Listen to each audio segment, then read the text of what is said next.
Another benefit is security. Security is obviously, it's a field, it's so vast, it's so complicated, it has so many facets to it, and it means something different to every company because of the regulations that they're under. So if you're a publicly traded company and you're under Sarbanes-Oxley, your regulations and your definition of security is similar but not identical to the payment card industry, the PCI compliance, or FINRA, financial regulations, or HIPAA. HIPAA's my favorite. I love HIPAA. The great thing about HIPAA? There is not a single HIPAA auditor in the entire United States. I have clients, our largest client operates in 4 states, 300 locations in 2 countries, and their entire infrastructure runs out of our Denver data center. If our data center is not up and running, their cash registers don't work. They don't close ever. Not one day a year, not one holiday, nothing. They are open every day. That's fun. Everyone likes being on call on the holidays.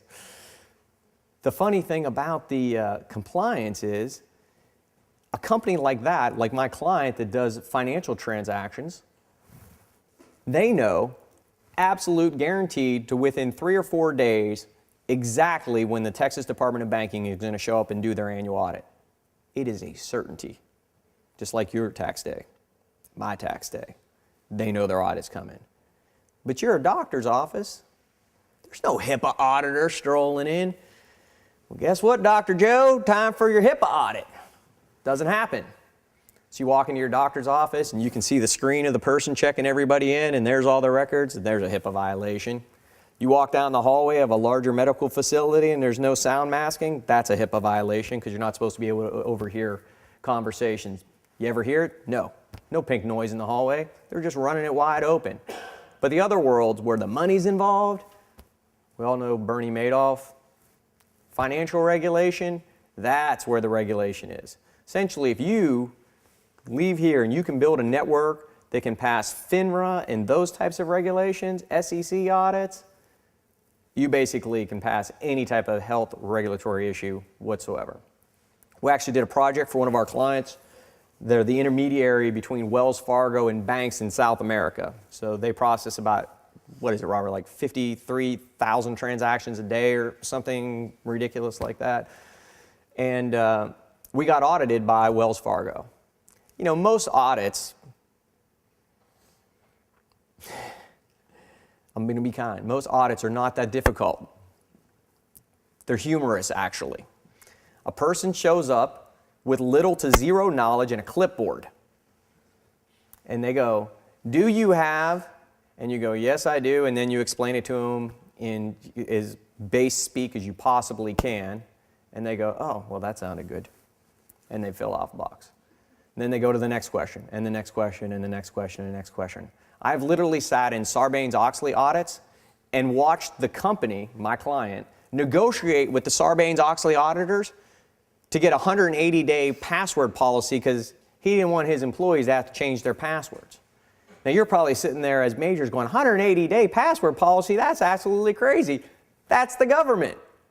It's a guideline. It doesn't say the password policy needs to be every 30 days, every 21 days, every 2 months. It can be whatever you want, as long as it's written.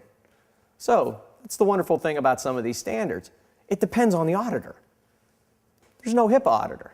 Well, Wells Fargo shows up, totally different kind of audit. They send real technical people. They send an Active Directory expert, a guy that's been doing it before they started calling it Active Directory back in the old NT351 days. They send a person who understands storage systems. They send a Cisco CCIE who wants to read your logs and your IPS and your IDS, and he wants to see all your code. That's an audit. That is like going in for that 41-year-old examination. It is a completely different type of experience. And we passed, and even though we were in a SAS 70 data center, this kills me as well. This facility is like Fort Knox. There's no windows in it. It's a concrete building inside of a concrete building. It's the size of a kind of a super Walmart. It's like 150, 160,000 square feet. Like you stand in the hallway and you're not really sure if you can see the other end of the building. I mean, it makes you feel so tiny. You get out on the data center floor, you know, the average server has 10 fans in it. There's 10 to 20, 30, 40 servers in there. Air blowing up from the floor. You can't even talk. We got to wear noise canceling headsets, Robert and I. You literally this far away, he and I couldn't have a conversation. It's amazing. Physical security, we're not even allowed the keys to our own cabinets. That's how tight the physical security is. They're stored in a computer. The security guards don't even know whose keys they are. The computer hands them out when they go up and type in the client's name and number. Every door you go through, key card, except the restroom. All that still wasn't acceptable to Wells Fargo. We still had to put in cameras so that when you opened the door to the cabinet, it started to take your picture. And my client was like, well, we're not going to pay for that. And Wells Fargo said, well, we'll pay for it. And I was like, yeah, excellent sale for us. So that's how we got into doing RSA security.